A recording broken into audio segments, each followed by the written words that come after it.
And can you describe your research a bit? Yeah.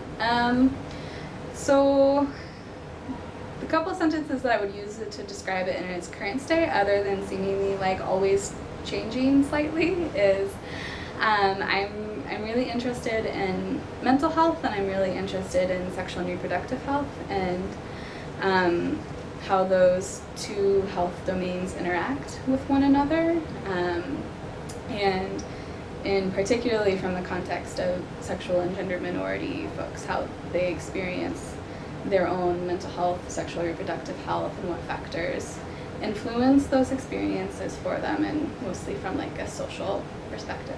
Mm-hmm. Yeah. And you said it's always kind of changing a little bit.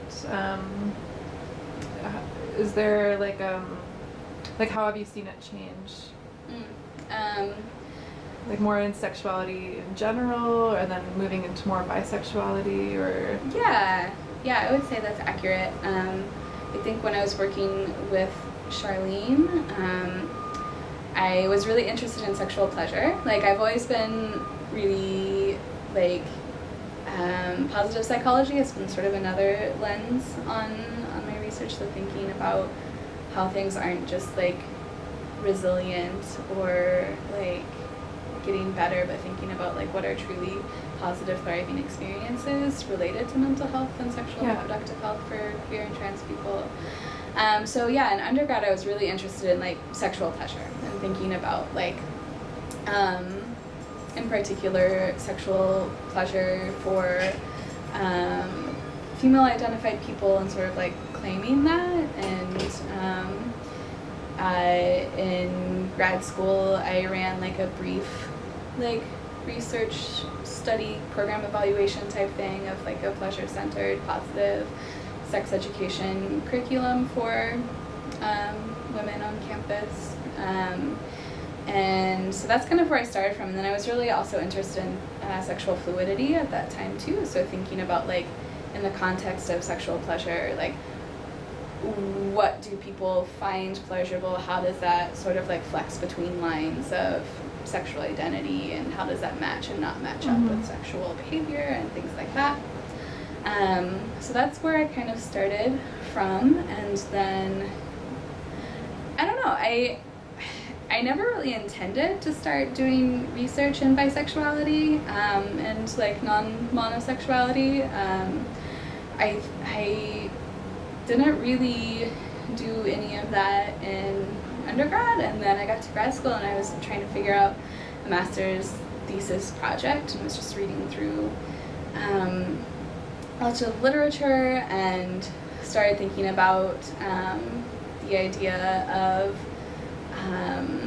like how we perceive bisexuality different based on someone's gender identity or someone's gender presentation.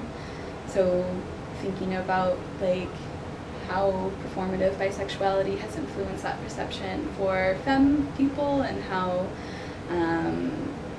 there's maybe less flexibility in sexual experimentation or expression across genders for male people, in particular. So my master's thesis ended up being centered around that, and then I think I was just kind of like hooked on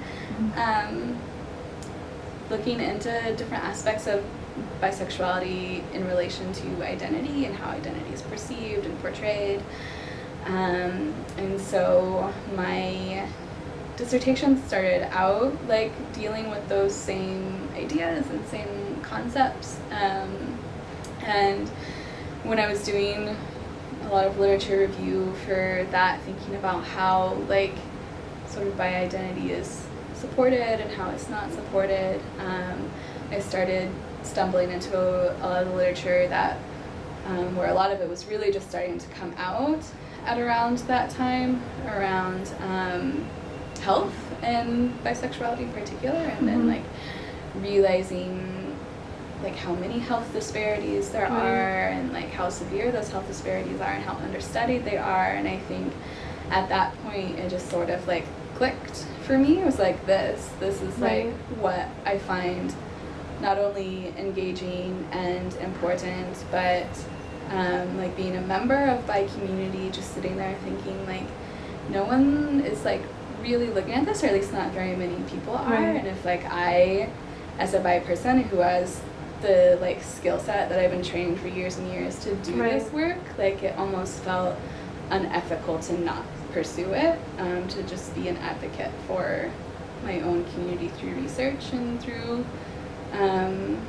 like knowledge translation and education and things around that. So I think that is sort of the trajectory that's led to where I am now, and having more of like a health focus in research. I think that's really interesting, like your comment about how like being a member of the bi community and having the skill set is almost unethical to not do something. And I know that like I've had similar, I guess, feelings. Like, can you talk a little bit about that? Like, is that coming from like kind of an activist background? Is that because you're a feminist? But like that, like I guess commitment to do research to like better the health of your community. Yeah, I mean, I think it does come from like having that background of feminist activism, of advocating for like lessening of various oppressions, and I guess I'm also just really used to an uphill battle. Like growing up in Kansas and doing reproductive justice work is like an uphill battle. I realized like years after leaving that space, but that literally every single protest that I went to as an undergrad, which was a lot of them, was actually a counter protest. Like it was just to maintain ground and not lose ground, essentially, was a lot of the work that we were doing and a lot of the work that folks are continuing to do today. And so I think like that sort of landscape was really familiar to me, and so coming into this and seeing I don't know, it just like I feel this less now than I did in grad school, maybe because it's getting better, maybe it's because I'm in the space that I am in now that's really supportive, that just no one cared. It's like no one it just seemed like no one really cared that there were like these massive health disparities, and that like people in bi community are killing themselves because of all of these like social influences. And like for example, in Kansas, the governor that we have now just revoked employment protection for queer and trans people in the state of Kansas, and so he's a terrible human being. And the Equality Kansas, the LGBTQ rights organization in the state, released a statement afterward discussing how like what a blow this was to all the gay, lesbian, and trans people in the state of Kansas. And it was just like,